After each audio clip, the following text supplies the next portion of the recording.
हम आकाशवाणी बीकानेर के ढोलामारू चैनल से बोल रहे हैं। सुबह के 8:30 हुए हैं। लीजिए प्रस्तुत है कार्यक्रम सौरभ। कार्यक्रम में आप सुनेंगे वार्ता राजस्थानी साहित्य में वीर रस। वार्ताकार होंगे श्री धन्नाराम चौधरी।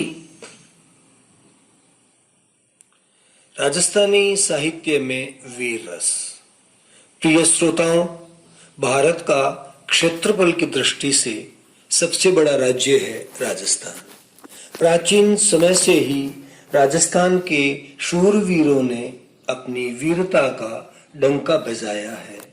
राजस्थान के रणबांकुरों की गौरवपूर्ण छवि से कौन परिचित न होगा, वाकिफ न होगा। इस दरा की सौंधी महक में वीरता कूट कूट कर भरी हुई है। इसीलिए राजस्थानी साहित्य में वीरता, साहस और पराक्रम का चित्रण सर्वत्र देखने, सुनने और पढ़ने को मिलता है। प्राचीन काल में राजस्थान के हिंदी काव्य का स्वरूप प्रधानतः लोक कथाओं और वीर गाथाओं पर आधारित था। आदिकाल में रचित चंद्रबरदाई का पृथ्वीराज रासो और नरपति नालह का विसलदेव रासो ग्रंथ इस दृष्टि से उल्लेखनीय है, महत्वपूर्ण है। इनमें युद्धों का वर्णन, आश्रयदाताओं की प्रशंसा, नायक नायिकाओं का श्रृंगार वर्णन आदि प्रवृत्तियां प्रमुख रूप से विद्यमान है। इसीलिए आचार्य रामचंद्र शुक्ल ने अपने हिंदी साहित्य का इतिहास में लिखा है, ये वीर गाथाएं दो रूपों में मिलती हैं, प्रबंध काव्य के साहित्यिक रूप में और वीर गीतों के रूप में। कवि चंद ने अपने आश्रयदाता पृथ्वीराज चौहान की वीरता का जो गुणगान किया है वह किससे अछूता है। पृथ्वीराज रासो में वीर रस का दुर्लभ उदाहरण देखने को मिलता है। लिखा भी है, गही तेग चौहान हिंदवान रान, गज जूथ परी कोप केहरी समान। काव्य इतिहास में आचार्य शुक्ल जी ने चंद्रबरदाई को हिंदी का प्रथम कवि और इनके द्वारा रचित पृथ्वीराज रासो को हिंदी साहित्य का प्रथम महाकाव्य माना है। हिंदी साहित्य के विकास में राजस्थान का विशिष्ट योगदान रहा है। राजस्थान में मध्यकाल के कवि सूदन ने भी अपने आश्रयदाता महाराजा सूरजमल की प्रशंसा में वीर भाव का साहित्य सृजन किया है। आधुनिक काल में अंग्रेजों के विरुद्ध देश में हुए जन जागरण का गहरा प्रभाव राजस्थान की कविता पर दिखाई देता है। इस काल के कवियों की रचनाओं में स्वतंत्रता के लिए संघर्ष, राष्ट्रीयता की भावना, समाज सुधार, शोषण के विरुद्ध संघर्ष तथा स्त्री शिक्षा की प्रधानता रही है।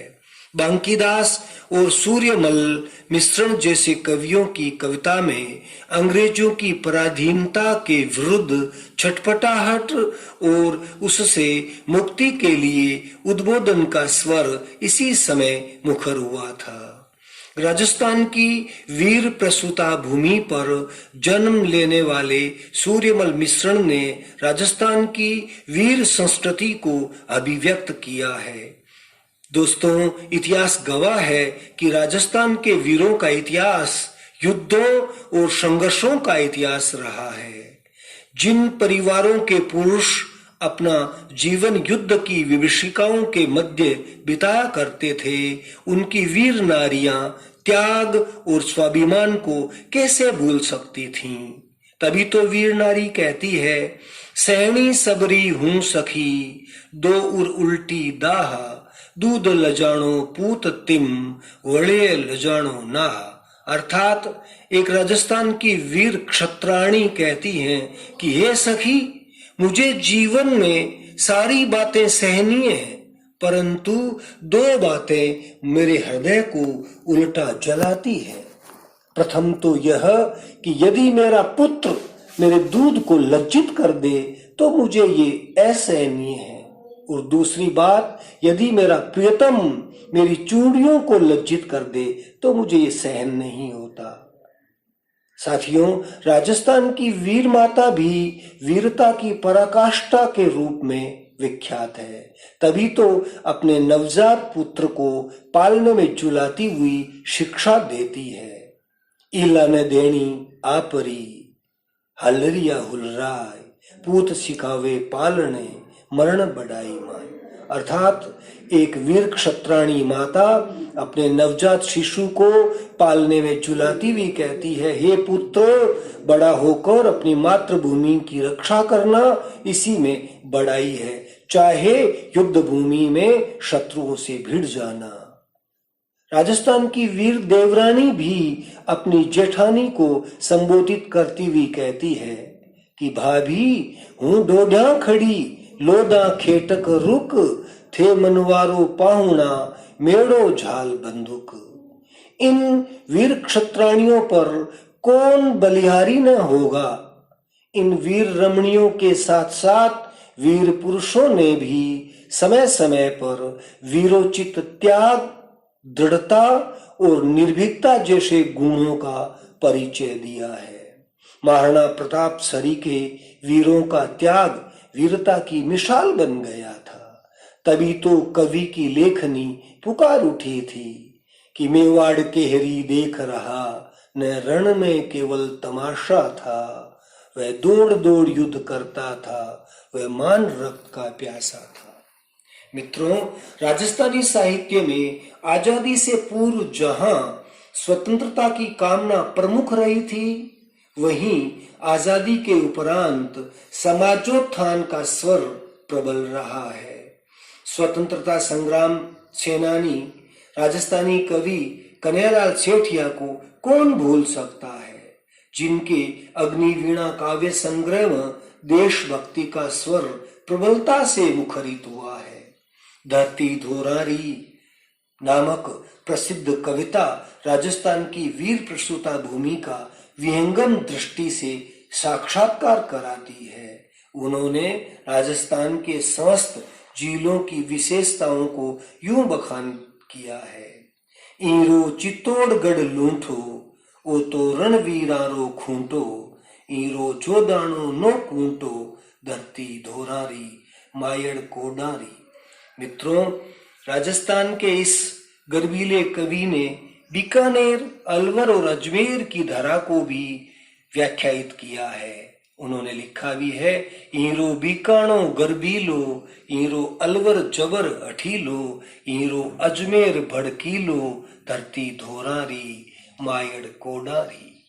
राजस्थान के वीर साहित्य में प्रेम और शौर्य दोनों का एक साथ निर्वाह वीरों का आदर्श रहा है। तभी तो कहा जाता है कि इस मरुधरा पर केसर पैदा नहीं होती है और न ही हीरे मोती निकलते हैं, परंतु यहाँ तो सिर कटने के बाद भी तलवार थामने वाले वीर पुरुष पैदा होते हैं। केसर निपजे न अठे, न हीरा निकलंत, सिर कटिया खग चालना, इन धरती उपजंत। मित्रों, राजस्थान की धरती वीर प्रसूता भूमि है। यहाँ के पुरुष वीर हैं, धरती भी वीरता से ओतप्रोत हैं। दुर्ग, पहाड़, नदी नाले भी वीरता के प्रेरक हैं। हाथ में बांकी तलवार धारण करके यहाँ के रणबांकुरों ने शत्रुओं को भी सीधा कर दिया है। नरबंका बंकी धरा, बंका गढ़ गिरनाल, अरी बंका सीधा करे, ले बंकी करवाल। राजस्थान का कण कण वीरता की कहानी कहता है। यहाँ पर प्रत्येक झोपड़ी में जुझार पैदा हुए हैं। हर घर सतियों से गौरवान्वित हुआ है। प्रत्येक भूखंड की मिट्टी बलिदान के रक्त से रंजित है। हर घाटी रणस्थली रही है। कहा भी गया है, झुंझारा हर झोंपड़ी, हर घर सतियां आण, हर बाटी माटी रंगी, हर घाटी गमशान। राजस्थानी साहित्य की आन बान और शान वीर रस से पूरित है। आज के संदर्भ में भी इसी वीरता को अक्षुण्ण बनाए रखने की महती आवश्यकता है। अभी आप सुन रहे थे कार्यक्रम सौरभ। कार्यक्रम में आपने सुनी वार्ता राजस्थानी साहित्य में वीर रस विषय पर। वार्ताकार थे श्री धन्नाराम चौधरी।